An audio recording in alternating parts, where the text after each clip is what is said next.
É esse amor que aflora, que jorra toda hora. Se você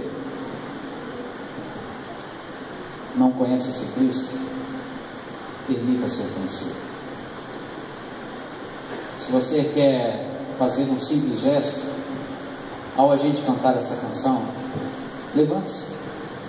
Levante-se e fala no seu coração, não precisa falar para ninguém. Fala assim: Senhor, eu não te conheço. O grupo cantou lindas músicas que falam de Ti, que falam de fé, de graça, de misericórdia, de perdão, mas eu não te conheço.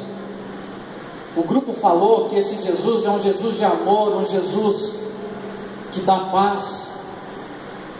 Se você quer conhecer esse Cristo, se levante quando o grupo cantar, que ao final a gente vai orar por você. Ao final a gente vai interceder pela sua vida.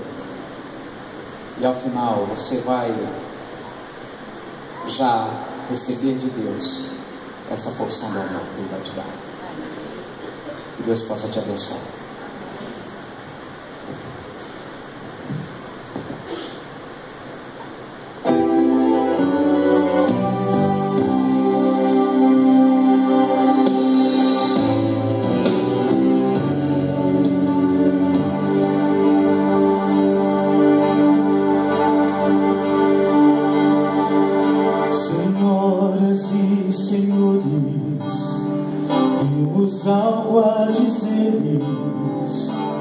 Olhe o mundo ao seu redor,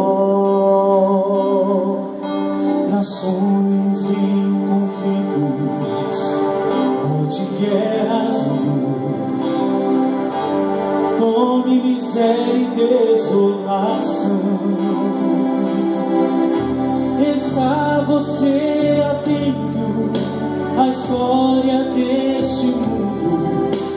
Está se aproximando de seu grande final, e não vai demorar. Cristo irá voltar, já estão a se cumprir os seus sinais. E o Senhor tocou da terra, o Rei dos Reis.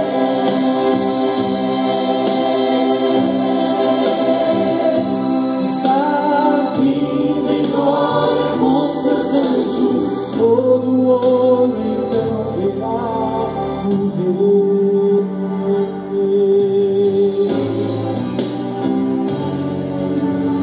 Grandes e pequenos, ricos ou pobres, nenhuma alma escapará de Deus.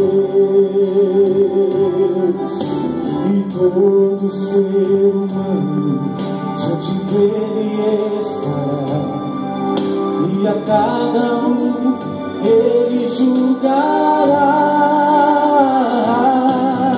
Se hoje sua vida não pertence ainda a Cristo, revida, então decida, pois ele vai voltar.